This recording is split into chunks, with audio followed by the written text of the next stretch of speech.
Eu quero usar uma expressão lá da tua terra. Nós somos advogados, o senhor é advogado, eu sou advogado. E quando esses cientistas falam da tecnologia da informação, nós ficamos mais perdidos que Cusco em procissão. Essa é uma frase muito dita lá. Pois é.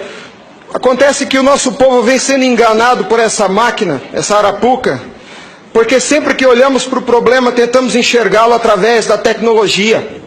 E na verdade, Excelência, nós temos que olhar para essa máquina com a luz da lei. Antes da ferramenta, deve prevalecer a ordem jurídica.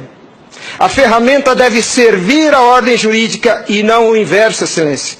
Nós estamos vivendo uma inversão, onde a ordem jurídica é posta de joelhos diante da ferramenta. Por falar em colocar de joelhos, a conduta do ministro Gilmar Mendes em protelar por 2 anos o cumprimento dessa lei deu motivo ao impeachment, ao pedido de impeachment. E eu vou mais além. Me parece que, na verdade, a conduta dele configura o crime de prevaricação, porque se omitir na obrigação do ofício é prevaricação.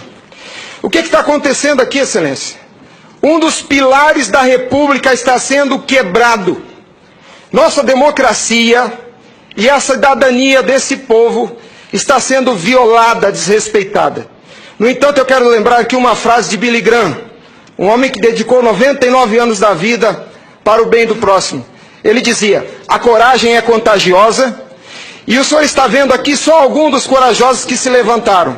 Há uma onda gigantesca sendo levantada nesse país, um tsunami que vem em direção a Brasília.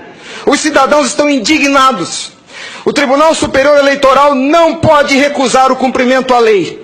Se fosse uma ordem judicial, o senhor, Excelência, não teria o direito de cumpri-la parceladamente.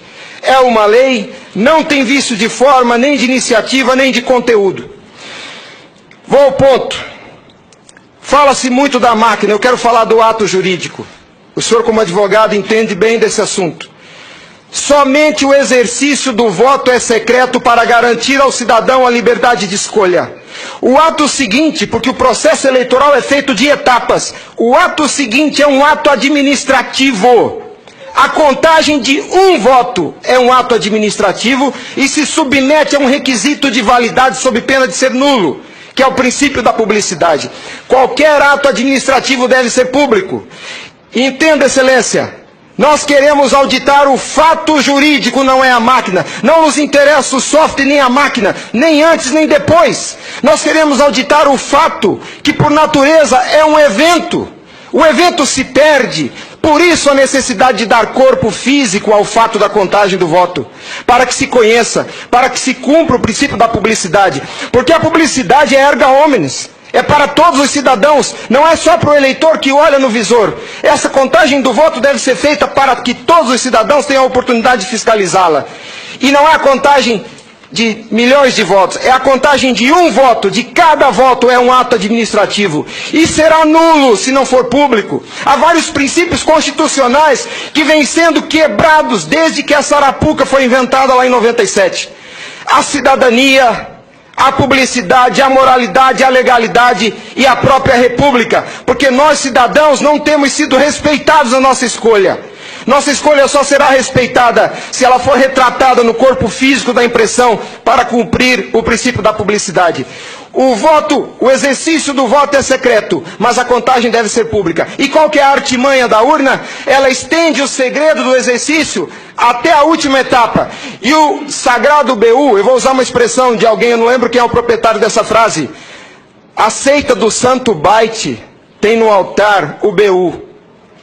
O BU não prova nada, Excelência. Quando o BU é imprimido, já houve a contagem dos votos em segredo. A fraude já aconteceu, porque cada voto contado deve ser público. O BU informa ao senhor, Excelência, o total. Nem no condomínio onde eu moro não aceitaria uma eleição assim. Imagine, Excelência, se eu fosse candidato a síndico, colhesse a urna e fosse contar dentro do meu apartamento e voltasse e comunicasse aos condôminos. Aqui está o resultado, eu fui eleito. O BU é a prova da fraude, Excelência. O BU é a prova da fraude. Doutora Simone, apesar de muito jovem, foi minha professora na faculdade. Ela é talvez a cabeça mais qualificada nesse Senado para rezar esse discurso, para dizer o que é um ato administrativo. Gostaria que ela estivesse aqui. O que acontece? Nós estamos sofrendo uma violação dos princípios republicanos, dos princípios constitucionais e principalmente, excelência, da cidadania. Porque nossa cidadania só existe na medida em que nosso voto seja respeitado. Porque ele é o instrumento do exercício da cidadania, porque através deles elegemos os nossos escolhidos. E a nossa eleição, a nossa escolha tem sido apurada em segredo, e o fato se perde. Por isso que os adeptos da seita do Santo Bart dizem que nunca há fraude. Porque quando se procurar o fato dentro da máquina, ele já não está mais lá, ele está no BU. E o BU só tem o total da contagem dos votos, excelência. Nós precisamos olhar para esse problema sobre a ótica da lei. Sobre a ótica da lei. Nós não podemos continuar aceitando esse engodo. E a lei que os senhores votaram, com uma representação maciça da outorga popular, só os senhores têm legitimidade para representar o povo brasileiro. Só os senhores. Os ministros da Justiça não têm essa legitimidade. Eles estão usurpando dos senhores as suas competências. Eles estão colocando esse Congresso Nacional de joelhos, porque estão se recusando a cumprir a lei.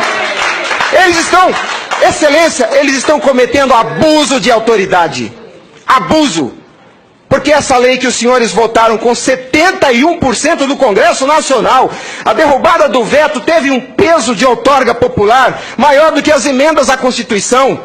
71% do Congresso Nacional disse, em nome do povo, será impresso o voto. E a lei, excelência, não tem discricionariedade. A lei não permite fracionamento. Fracionar o cumprimento da lei é um abuso, é uma violação, é uma teratologia. Não há possibilidade de se fracionar o cumprimento da lei. Imagine o senhor, se o senhor fosse sujeito passivo de uma ordem de Gilmar Mendes, se ele aceitaria ouvir do senhor o seguinte: ministro, eu vou cumprir sua ordem, um pouquinho a cada ano. Até 2050, Gilmar Mendes, eu termino de cumprir a sua ordem. Imagina que ele aceitasse isso do senhor. A lei não tem discricionariedade. Não é possível cumpri-la pela metade. Em resumo, é isso, excelência. E por fim, o direito dos senhores, a sua autoridade como representantes do povo está sendo vilipendiada. E por quem? Vou dizer mais. Não é por juízes. Os ministros, quando sentam na cadeira do Tribunal Superior Eleitoral para administrar esse serviço público, que é a eleição é um serviço público, não é jurisdição, não é um ato jurisdicional. Quando eles lá, sentados em seus gabinetes, estão administrando o processo eleitoral, são administradores sujeitos aos princípios constitucionais, como qualquer agente do Executivo. A hibridez da Justiça Eleitoral tem confundido o povo.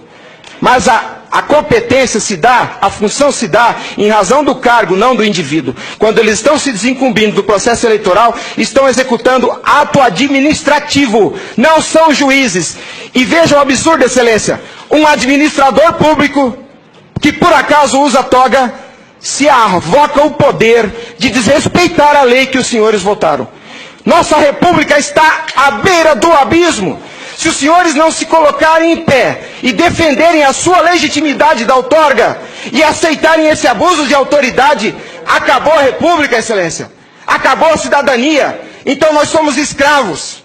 Nós seremos escravos se a nossa escolha e a lei que os senhores votaram não for respeitada. Obrigado.